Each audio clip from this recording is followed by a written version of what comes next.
بسم اللہ الرحمن الرحیم۔ ٹاپک ہے سورہ تحریم۔ یہ قرآن کریم کی 66ویں سورہ ہے اور مدنی صورتوں میں ہے اور قرآن کے 28ویں پارے میں موجود ہے۔ اس کی جو ٹوٹل آیات ہیں وہ 12 ہیں۔ اس میں حضرت عائشہ اور حضرت حفصہ کے بارے میں آیتیں آئی ہیں۔ سورہ کا نام اس کی پہلی آیت سے لیا گیا ہے جس میں لکھا ہے یا ایھا النبی لما تحرم، اور اس میں جو ہے رسول اللہ نے ازواج کی رضائیت کی خاطر قسم اٹھا کر اپنے اوپر حلال چیزوں کو حرام کیا۔ سورہ تحریم میں گناہ گاروں کو توبہ نصوح کی ترغیب بھی دی گئی ہے۔ قیامت میں ایمان کے آثار، مسلمانوں کو کفار اور منافقین سے جہاد، ان پر صدگیری کی طرف دعوت دیتی ہے۔ اس سورہ میں زوجہ نوح اور زوجہ لوط کو غیر صالح کہا گیا ہے اور زوجہ فرعون جناب آسیہ اور حضرت مریم کو جو ہے صالح خواتین میں شمار کیا گیا۔ اس سورہ کی جو چھٹی آیت ہے وہ مشہور آیت ہے جس میں مومنوں کو دعوت دی گئی ہے کہ وہ اپنے اور اہل خانہ کو آتش جہنم سے بچائیں۔ رسول خدا سے مروی ہے جو سورہ تحریم کی تلاوت کرے گا تو وہ توبہ نصوح میں کامیاب ہوگا اور دوبارہ گناہ کی طرف نہیں لوٹے گا۔ اسی طرح مردوں کے عذاب میں تخفیف، اور وہ شخص جو جان کنی کی حالت میں ہو، اس کی جان کنی میں آسانی کے لیے سورہ کو پڑھا جا سکتا ہے یا اس کے پاس رکھا جا سکتا ہے۔ رسول خدا نے فرمایا جو شخص سورہ تحریم کو پڑھے گا تو اللہ تعالیٰ اسے خالص توبہ کی توفیق عطا فرمائے گا۔ امام جعفر صادق علیہ السلام نے فرمایا جو شخص سورہ طلاق اور تحریم کو واجب نمازوں میں پڑھے گا، خدا اسے قیامت میں خوف و ہراس سے پناہ دے گا، جہنم کی آگ سے رہائی بخشے گا اور اسے اس سورہ کی تلاوت اور اس پر مداوت کی بنا پر جنت میں داخل کرے گا، کیونکہ دونوں صورتیں جو ہے پیغمبر کے ساتھ جو ہے وہ مخصوص ہیں۔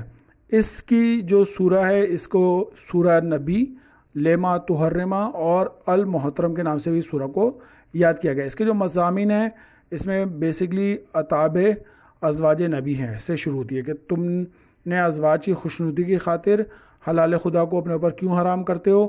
آگے چل کر خداوند مومنین کو مخاطب کر کے انہیں اپنے آپ کو عذاب سے بچانے کے بارے میں بیان کرتا ہے، گناہ گاروں کو توبہ نصوح اور قیامت میں آثار ایمان سے متعلق بیان کرتا ہے۔ اس کے جو ٹاپک ہیں جو سورہ تحریم کے اندر بیان کیے گئے ہیں، پیغمبر کی افواہ پھیلانے والی اور خیانت کار بیویوں کو انتباہ۔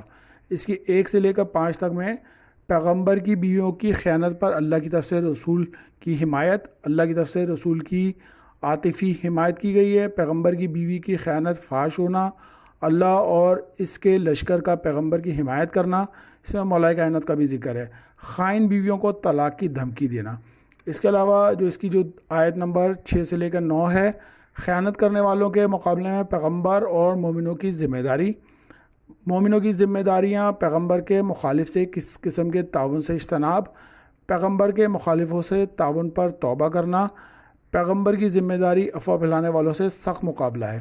اس کی جو آخری 10 اور 12 ہے، مومن اور خائن عورتوں کا انجام، نوح اور لوط کی بیویوں کا انجام، آسیہ اور مریم کی بندگی سے متعلق اس میں موجود ہے۔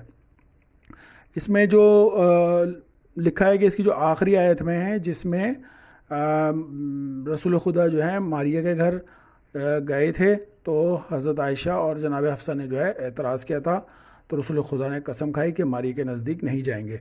اس کی جو مشہور آیت ہے جس میں یا ایھا الذین آمنوا، اے ایمان والو اپنے اور اپنے آپ کو، اپنے اہل و عیال کو اس آتش دوزخ سے بچاؤ جس کا ایندھن آدمی اور پتھر ہوں گے۔ اس سے متعلق لکھا ہے کہ اطاعت خدا، گناہ سے دوری، شہوت کی پیروی نہ کرنا، صبر اختیار کرنا، اپنے اہل خانہ کو اطاعت کی طرف دعوت دینا، واجبات دین کی تعلیم دینے اور انہیں نیک کاموں کی ترغیب دینے کے ذریعے اپنے اور اپنے اہل خانہ کو آتش جہنم سے دور رکھنا ہے۔ اس میں جو روایت ملتی ہے سورہ تحریم کی کہ جس میں جو حضرت عائشہ اور ان سے متعلق ہے کہ جب رسول خدا جو ہے کے اوپر اعتراض کیا گیا تو اس میں حضرت صفیہ کا بھی ذکر آتا ہے جو فتح خیبر کے بعد زوجیت میں آئی تھیں، اور حضرت ماریہ قبطیہ کا بھی ذکر آتا ہے جنہیں مصر کے بادشاہ مقوس نے بھیجا تھا، جن کے وطن سے فرزند رسول جناب ابراہیم پیدا ہوئے۔ مقام نبوت سے خطاب فرمایا کیونکہ یہ رسول خدا کے ذاتی مسئلے کا بیان ہے۔ رسول خدا کو بھی حق نہیں کہ اللہ کی حلال کردہ چیز حرام کر دیں، بلکہ قسماً حرام کر دیا تھا۔ قرآن نے اس بات کی صراحت نہیں کی کون سی حلال چیز تھی جس کی رسول خدا نے اپنے آپ پر پابندی لگا دی تھی۔ رسول خدا کو زج کر دیا تھا تو رسول خدا نے اس چیز کو ترک کرنے کی قسم کھائی تھی۔ اور روایت میں ہے کہ رسول خدا نے کسی زوجہ کے یہاں شہد کا شربت پیا تھا، کہتے ہیں وہ ام سلمہ تھیں، تو حضرت عائشہ اور حضرت حفصہ نے کہا تھا کہ آپ کے منہ سے بو آ رہی ہے، فرمایا کہ میں نے تو شہد کا شربت پیا ہے اور قسم کھائی کہ آئندہ نہیں پیوں گا۔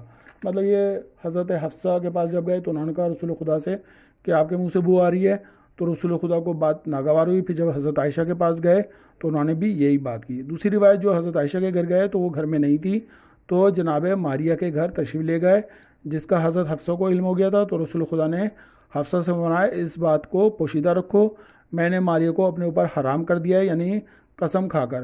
اسی طرح ایک واقعہ جو ملتا ہے حضرت ایوب کے بارے میں ملتا ہے کہ آپ اپنی زوجہ کے کسی عمل پر بھرم ہوئے اور قسم کھائی کہ اسے 100 کوڑے ماروں گا، بعد میں وہ بے گناہ ثابت ہوئی تو پریشان ہوئے، تو اللہ کی طرف سے حکم ہوا کہ تنکوں والا ایک جھاڑو اسے مارو جس میں 100 تنکیں تھیں، کہ تمہاری قسم نہ ٹوٹے اور اسے تکلیف بھی نہ ہو۔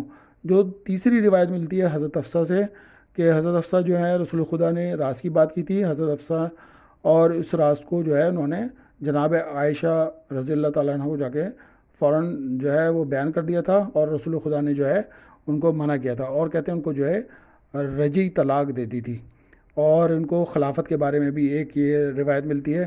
پھر اللہ تعالیٰ نے جو ہے رسول اللہ کو آگاہ کر دیا تھا کہ راز فاش کر دیے گئے۔ یہ راز کوئی عام سی بات نہ تھی، ورنہ وحی کو مداخلت نہ کرنا پڑتی، بلکہ اس مہم جوئی کے خلاف اپنی طاقت کا اظہار بھی کرنا پڑا اس وحی میں۔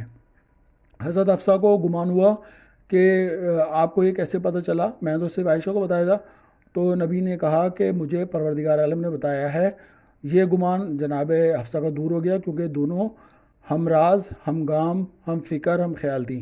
رسول خدا کا راز جو ہے وہ فاش کر دیا، لیکن آپس کے راز فاش نہیں کرتی تھی۔ اور اس کے بعد اللہ تعالیٰ ان سے کہتا ہے اگر تم دونوں حضرت عائشہ اور حضرت حفصہ اللہ کے سامنے توبہ کر لو اور رسول خدا کو اذیت دینے اور رسول خدا کے خلاف کارروائیاں کرنے سے باز آ جاؤ تو بہتر ہے۔ پھر ازواج مطہرات کی جو ہیں 2 پارٹیاں بن گئی تھیں، ایک میں حضرت عائشہ، ایک میں حفصہ، سودا اور صفیہ، اور دوسری میں زینب بنت جاش اور حضرت ام سلمہ اور باقی ازواج تھیں۔ 6 زوجات نبی ہونے کی وجہ امامۃ المومنین میں منزلت پر فائز ہونا تھا، تو اللہ نے کہا کہ وہ تمہاری منزلت جو ہے تم سے سلب کر لیتا اور رسول خدا تمہیں طلاق دے دیں اور اپنی زوجیت سے نکال دیں، اور اللہ اپنے رسول کو تم سے بہتر ازواج عنایت فرمائے گا۔ پھر ان کے اوصاف بیان کیے، فرما برداری میں تم سے بہتر ہوں گی، اطاعت گزاری کے اعتبار سے، قلبی اعتبار سے دل میں ایمان رکھنے والی ہوں گی، ہر لرزش کی صورت میں اللہ کی طرف رجوع کرنے کے اعتبار سے، عبادت گزاری کے اعتبار سے، روزہ داری ہونے کے اعتبار سے، خواہ شوہر دیدہ ہوں یا کنواری ہوں۔ ان کے پروردگار عالم نے ان کو بیان کر دیا تھا کہ اگر تم ان کے ساتھ ایسا کرو گی تو میں تم سے بہتر بیویاں جو ہیں ان کو عطا فرماؤں گا۔ جیسے حضرت نوح کی بیوی وائلہ بزات اور حضرت لوط کی بیوی واہلہ انتہائی بزات تھیں۔ فرعون کی بیوی جناب آسیہ بنت مزاحم جیسی شریف اور لائق تینیت فرعون جیسے ظالم آدمی کے پاس۔ سورہ تحریم کی آیت میں رسول خدا کی سب بیویاں پاک اور تینیت نہ تھیں، تو پروردگار نے پھر ان کو کہا کہ تم دونوں کے دل ٹیڑھے ہو گئے۔ سورہ احزاب کی 50 آیت اور 55 آیت میں نبی کی بیویوں سے متعلق خطاب ہوا ہے۔ اور کبھی ہم آج کے معاشرے میں دیکھیں کہ جس عورت کو اچھا شوہر مل جاتا ہے تو بیوی بزاد ہوتی ہے، اور اگر بیوی اچھی اور نیک تنیت اور شریف ہوتی ہے لیکن مرد اس کا کمینہ اور بزاد ہوتا ہے، جیسے سورہ نور کی آیت نمبر 26 میں الخبیثات اور نیک کے لیے والطیبات، ٹھیک ہے، اور سورہ نمبر 31 سورہ احزاب نبی کی بیویوں سے متعلق ہے، اور سورہ 29 میں بھی نبی کی بیویوں سے جو ہے خطاب کیا گیا ہے۔ اگر ہم یہ دیکھیں قرآن مجید کے پہلے مصور اور شارد خود رسول خدا ہیں۔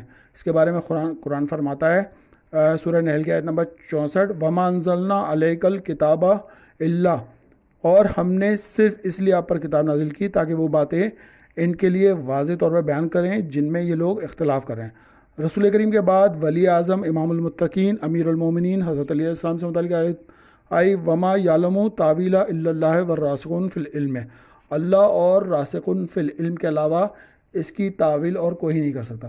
شیعہ اور سنی کا اس بات پہ اجتماع ہے کہ رسول خدا کے بعد قرآن مجید کے واحد مفسر جو ہیں مولا کائنات تھے، ان کے بعد ابن عباس اور حضرت علی علیہ السلام کے شاگرد بھی تھے، اور کہتے ہیں کاتب وحی بھی جو ہیں کون کون تھے، جو رسول خدا صلی اللہ علیہ وسلم پر نازل ہونے والی آیت کو لکھا کرتے تھے، جو بھی آیت جبرائیل امین کے ذریعے پیغمبر پر نازل ہوتی، اسے کچھ لوگ جنہیں آپ صلی اللہ علیہ وسلم نے اسی کام کے لیے معمور کیا تھا۔ اس میں مولا کائنات فرماتے ہیں کہ رسول خدا پر جو بھی آیت نازل ہوتی تھی آپ وہ آیت مجھے لکھواتے تھے اور میں اسے اپنے ہاتھوں سے لکھتا تھا۔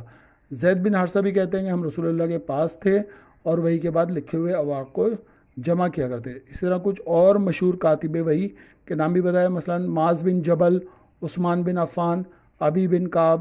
ایسے افراد کی تعداد میں اختلاف ہے، بعض لوگ کہتے ہیں کہ ان کی تعداد 3 تھی، بعض کہتے ہیں 4 تھی، اور بعض کہتے ہیں 43 اور 45 تک بھی بتائی جاتی ہے۔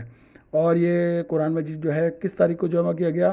قرآن مجید جو ہے رسول اللہ کی وفات کے بعد جمع کیا گیا، لیکن حقیقت اس کے برعکس ہے، وہ یہ کہ اسے خود رسول خدا کے دور میں جمع کیا اور مرتب کر دیا گیا تھا، اور اس کے کئی دلائل ہیں۔ مثلا حضرت علیہ السلام فرماتے ہیں جو بھی آیت نازل ہوتی تھی اسے میں اپنے ہاتھوں سے لکھ لیا کرتا تھا۔ زید بن حارثہ کہتے ہیں ہم قرآن آیت کو ان اوراق پر لکھ لیا کرتے تھے جن پر وحی کے نازل ہونے کے بعد لکھا جاتا تھا۔ عبداللہ بن عمر جیسے بہت سے صحابہ کہتے ہیں ہم قرآن مجید کو ہر چند روز کے بعد ایک مرتبہ دہرا لیا کرتے تھے یا چند صورتوں کو پڑھ لیا کرتے تھے۔ اگر قرآن مجید جمع نہ ہوتا تو کیسے ممکن ہے کہ اسے دہراتے؟ اس میں خود قرآن مجید بڑی صراحت سے کہتا ہے کہ یعنی جب ہم نے کسی آیت کی جگہ کوئی آیت بدلی، حالانکہ اللہ تعالیٰ جو کچھ نازل فرماتا ہے وہ خود اس کی مسئلے سے واقف ہے۔ کچھ صحابہ کرام رسول اللہ کے سامنے ختم قرآن بھی کیا کرتے تھے۔ ختم قرآن کے ثواب میں رسول خدا سے کئی روایتیں۔ ایک روایت میں رسول خدا سے ہے کہ آپ صلی اللہ علیہ وسلم نے فرمایا مجھ پر تورات کے بجائے 7 بڑی صورتیں، انجیل کے بجائے سورہ مثانی یعنی کہ سورہ ہود سے سورہ نحل تک، زبور کے بجائے نین یعنی کہ سورہیں جن میں تقریباً 100 آیتیں ہوں نازل ہوئیں۔ ان کے علاوہ مجھ پر مفصل سورہیں یعنی کہ حام میم سے لے کر قرآن کے آخر تک جو سورہیں نازل ہوئیں، لہذا قرآن مجید دوسری تمام آسمانی کتابوں پر جو ہے وہ حاوی ہے۔ اللہم صلی علی محمد و آل محمد۔